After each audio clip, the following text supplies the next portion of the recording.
Thank you so much for joining me here today on The Ripple Effect with Ray. We've got Michelle here, the owner of a retreat center over in Julian, California, the Inner North Star owner as well. Thanks so much for being here. Oh, absolutely my pleasure. Excited to be here.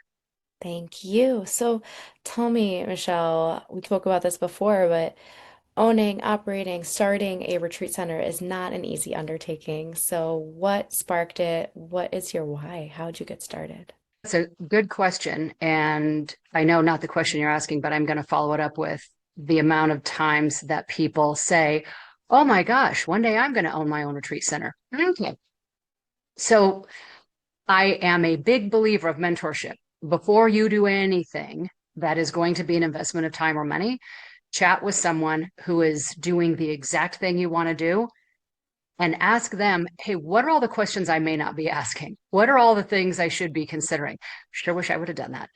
But to answer your question, I was a firefighter about 20, gosh, now 6 years ago. So I was on the side of emergency medicine, and 80% of all calls are medical calls, right? About 20% are fire calls. And so these things were all preventable, right? It was the diabetic seizure, it was the chest pain. And so I realized I needed to jump sides and go to preventative medicine.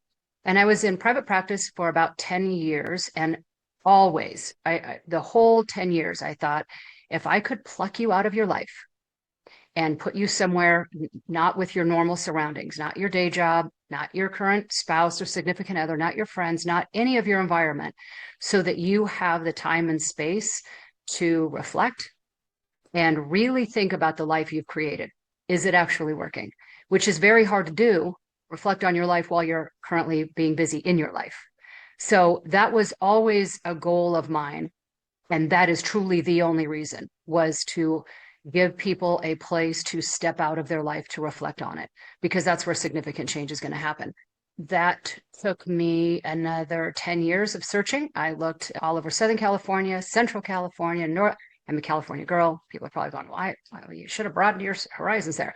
So this was up in Seattle. I lived there for 23 years. I always wanted to get back here. Searched all over and finally found this place. Almost gave up.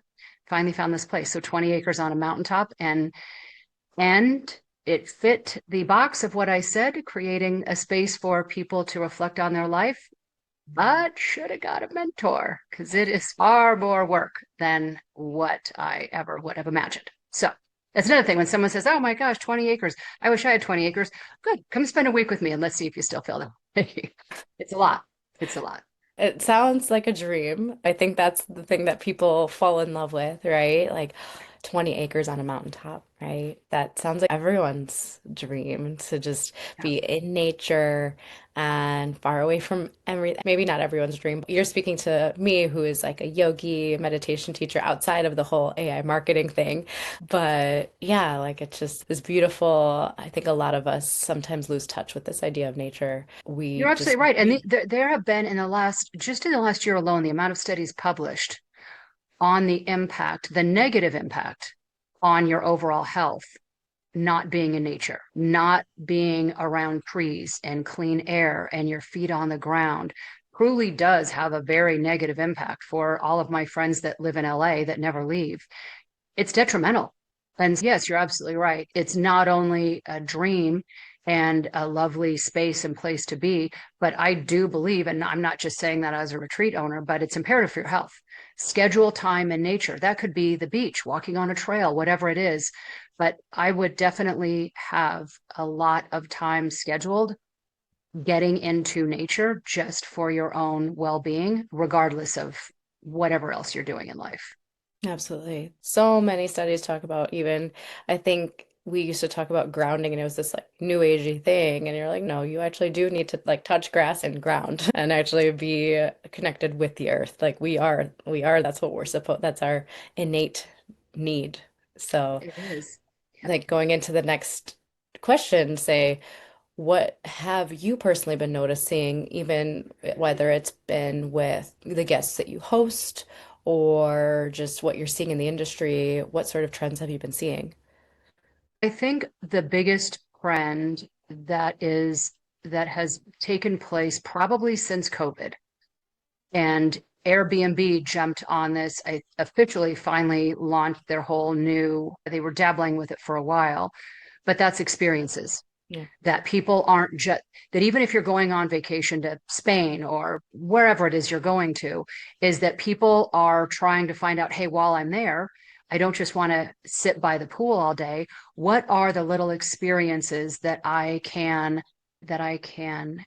do that are local to that area that that will make this time more meaningful. And so I think that people are moving away from just the vacation, the standard vacation that we would think of. And I do think it's why retreat centers have sprung up more and more all over the place, is that people are looking for, I don't just want to get away. Here's what I'd like to experience. And now some people that's fun entertainment. I want to go horseback riding and I want, you know what I mean? I want all the things to do. But for other people, it's what can I experience where maybe there is a yoga teacher, a meditation teacher, a breathwork teacher, so that I'm not just getting away from my life for a few days, but I'm truly returning better off, much better off because of these experiences that I've done. And that really, I know these trends have happened since, 2022. And like I said, you go on Airbnb now and there's a box that's book your stay and there's another whole box that says experiences Mhm. because that's what they were hearing. People are saying, hey, what can I do while I'm in wherever you are in Palm Springs or Florida or whatever. So that's what I would say the biggest trend is that people are looking for things to do to make their time more meaningful. Yes, I love that. I think that's such a important way to look at things because I think so many times we lose sight of that. But even still, I'll just bring up a really quick story. But my best friend, she has her bachelorette party coming up in a couple months. And she's like, I don't want to go out and drink and party. I want to do yoga. I want a sauna. I want wellness. So any Yes. way that we can do that, make that happen, I'm like, all right, yes, I Yep. understand my assignment. And Yeah. so, That's that. And that in and of itself is a very big trend. I think that people are looking at their time away to say, how can I take this time away? Enjoy it, but at the same time as well, be better.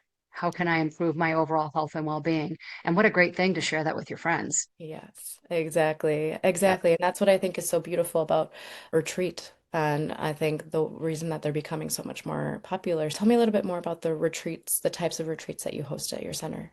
So I have currently two different types. One is a 3-day wellness retreat, and there's devices on that shelf behind me. I just got a few new ones in. I started as a biofeedback therapist, so that really is a lot of what I do is all around stress reduction, but it's far greater than that. It's having the ability to see everything that's going on with you and why. Mm, So, not just here's the level of stress you're under, but what is that impact? How is that impacting your overall physiology? And then the sort of latest, I'm going to say this, but just understand that I, at the same time, am I'm going to argue against it. So biohacking, right? mm, So because the future of medicine is all frequency based medicine. So we all know, well, okay, statement of fact, all of your organs, everything about you has a known frequency, everything alive, right? All the trees, all the plants, all of everything, glass, the table. You're way too young to remember this commercial, but there was a commercial, a Memorex commercial, where there was a glass on a table and the lady hit a note that shattered the glass. mm, And what happens with that is the frequency pitch he hit is the exact same frequency of that glass, which is what made it shatter. It's the background of homeopathy. It's the background of a lot of things as it relates to wellness. That said, this future of the way we're headed with frequency based medicine is if something is a known frequency, and you're out of balance in that area due to maybe poor nutrition, toxicity, stress, all the things, you can send over that rebalancing frequency to help get the body back into homeostasis or back into normalcy. Now, when I said I'm going to argue against this, that all works. You can get better faster by being connected to these devices that have the ability to rebalance the whole of you, right? But if you go back into your life and you don't change whatever it is that created that out of balance to begin with, that's only going to last so long. right? It's why we go away from vacation for a week or two, feel amazing, go back to a life that we don't actually love. And how long does that great feeling last? I don't know, Monday, 10 a.m., right? And it's like you never even went on vacation. Or for some people, it's even worse because now you're thinking, oh my God, here's my life again. I used to be so happy last week and now. So it's a double-edged sword of get around getting around devices that have the ability to not only see everything that is going on with you, have the ability to rebalance, but also have the ability to figure out and see what is the causation of this to begin with and what changes need to be made in order for you to maintain this. So that's what I do here. That's one of my entire paths. It's what I've done for 25 years. The other one is I bring in speakers. And so I'll do a 4-day retreat where it would be maybe it's on leadership or maybe it's on meditation and stress reduction. And so they're two different paths, but one of them is one-on-one. The most amount of people that can come to that retreat is two. So it'd be like you and a significant other or you and a best friend, but that's it because it is a very deep dive over that period of time of what really is going on with you and why. You hear people say, oh, I just saw in Good Morning America, I should be taking a B12 shot. Why is that the most important thing you should be doing right now? And everything has its place. There's a lot of things that are amazing if they're done in the right order. That may not be anywhere near the first thing you should be doing, so it wouldn't even have an impact because there are bigger issues at hand. And so my work here is figuring out what is most important to you right now to get you back into being in balance so that your body has the ability to self-heal. So Mm. there you are in a nutshell. That's what happens here. Yeah, amazing. No big deal. Just a little bit of what happens here. But no, I love that, Michelle. I think that's such a important topic and the distinction to make of I think so many people, most people work a 9 to 5 job, 40 hours a week, get two, maybe three. If they're lucky, four, most likely not, but usually 2 to 3 weeks off a year. And they go, they get a beach vacation, they lay on the beach or whatever they do, and then they go back to normal life. And they're like, I hate my normal life, or Right. I'm miserable in my own job, or yeah, exactly as you mentioned, how long does If that you feeling have a last? life that you need to escape, Mm. that's the problem. The problem isn't more vacation time. The problem Hmm. is let's create a life that you don't need to escape from. Yeah. So then when you do have your 2 weeks off or 3 weeks off or whatever it is, now we can look for those meaningful places to go that add such depth into our life, but it's not to escape our life. Yes.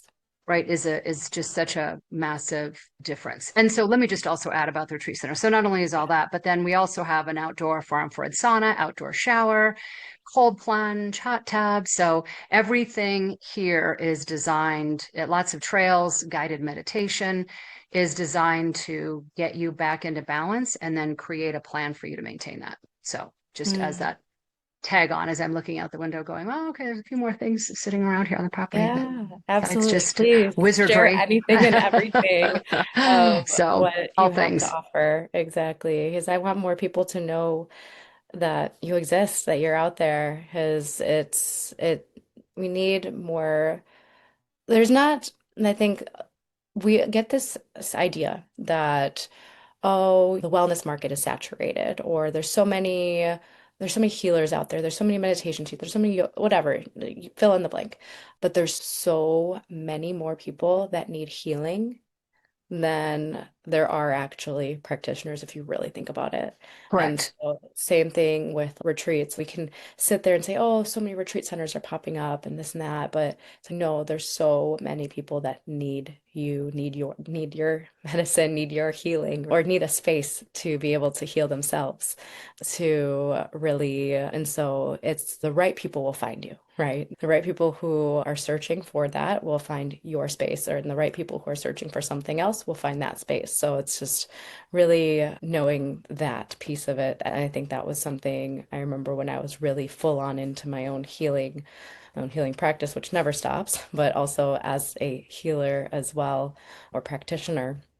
It was always like, okay, no, the right people will find you. What would you Yeah. say has been a big, maybe pain point or challenge when it came to running your retreat center, running your business? Oh, every single last thing. You can't. This is what I said. If you're one of those people listening right now saying, oh my goodness, that's what I'm going to do. If you are a multimillionaire, by all means, yes, this is a perfect path for you. There's a line that says for people that want to open a winery, how do you make $1 million by owning a winery? Well, you better start with $1 million. You have to just, here's the advice. And it would be the same thing that I would do with wellness. It's the same thing, which is what do you hope to gain by having that thing? What is it that you most love, or that when you envision, like if I were to say, tell me about your perfect day or your perfect week as a retreat center owner, what does that look like? And 99.9 times out of 100, it's the hosting of the actual retreat, which is a very small part of your time, unless you're a multimillionaire, right? So if that really is it, I just want to be in front of people and here's what I do and here's how I can help, go rent a space somewhere. You don't need to own that year round. You don't need to maintain it year round. You don't need to pay the property taxes on that year round and all of the maintenance and all of the things, right? Because it's no different than home ownership, just on a much bigger scale that is 24/7 all the time. And so if you just really want a space to be a practitioner, we just said that they're springing up everywhere. You can rent that any place and not have all of the rest of that and still financially do very well. You have to just imagine that if you like to be head of landscaping, head of groundskeeping, head of construction, also you're going to be head of marketing, the CPA, business development, running social media, running a website. So all of these hats are truly impossible to all do well. So then you get to pick and say, okay, which ones am I going to do well and which ones are going to go by the wayside? And if you own a retreat center, you can't afford for anything to go by the wayside. So my biggest advice for anybody thinking about getting into this, and when you said what was the question, the biggest pain point, it was not knowing the questions to ask when I was thinking of buying a place. Is I was that person. Like I said, I just wanted to get people out of their world to be able to have the space to reflect on their life, to see what's working and what's not, if you're really honest with yourself. Mm. Like, what would it really take for you to not feel that you need to escape your life? Another way to look at that is you're on vacation for 2 weeks and you finally can relax and you're finally happy and everything is great. What changed? What were you away from Mm. that is such a burden or is so heavy that you can now finally breathe? That's what we need to figure out. Is that the significant other relationship you're in? Is that the career? Is that the location in which you live? Some people that live maybe in the Midwest and they hate the snow, that's problematic. Last time I checked, Minneapolis seems like it's always 14 below. All of these things are part of the equation. But I would say my best advice, and the advice I wish I would have been given, is find someone who has what you want, find your ideal retreat center, the size, location, all the things, and sit down with them for an hour and say, what's the best advice you could give me, or the best advice you could give yourself if you could look back? And that's what it would be for me. If you don't have a lot of money, this is really hard to pull off on your own. Mm. Really hard to the point of impossible, because it's just too many hats all the time. So unless you happen to have nearby 10 friends that just love to volunteer, that's amazing. My friends are pine cones and squirrels, and they're not a lot of help. No, squirrels and the chipmunks have yet to pull their own weight around here. And they're the only ones that are volunteering to show up every day. Yeah, that's what I would say. It's a lot. My lessons learned are like anything in life, you can't do it alone. Yeah, Yeah. And this is a exactly. big one. Really, Owning a retreat center it's just it's a lot of work all the time, it's a big year teacher, round. I'm sure. Just I think significant others can be our teachers as far as, oh, what do we need healing on? I'm sure this undertaking is, no, this is a big teacher for me. So I want to ask you a little bit of a vulnerable question. Are you glad you did it, or would you do anything differently? I'm glad I did it, but I wouldn't do it again. And here's why. This place was up for sale a few years ago. I had hit my limit of I can't, and a lot of that was coming out of COVID because that shut me down like it did everybody. And then the thing that people don't think about is for the next really 2 years, then it was, if you're going to require people to wear a mask, I'm not coming. The Mm. other half of the equation is if you're going to not require wearing a mask, I'm not coming. So I had 2 years after COVID of people really divided on that topic that weren't going to blend together at all. And Yeah. so it was financially devastating. It was incredibly hard. And so I can't financially overcome this. It's way too difficult. And whatever the powers that be are making decisions that are not in my control, people's response and fear base around those decisions are not in my control. And so I knew that when I put this retreat center up for sale, I would never, ever try to duplicate it. It's way too much. And it was probably, I don't know, maybe 3 months in, and I had offers and I denied all of them. Wow. And it was probably about 3 months in, and that was truly my low, was I can't imagine going my whole life and looking back and thinking, you never did the thing that was most important to you. And you quit, you gave up, you let external factors become bigger than you or your need to help and figure it out.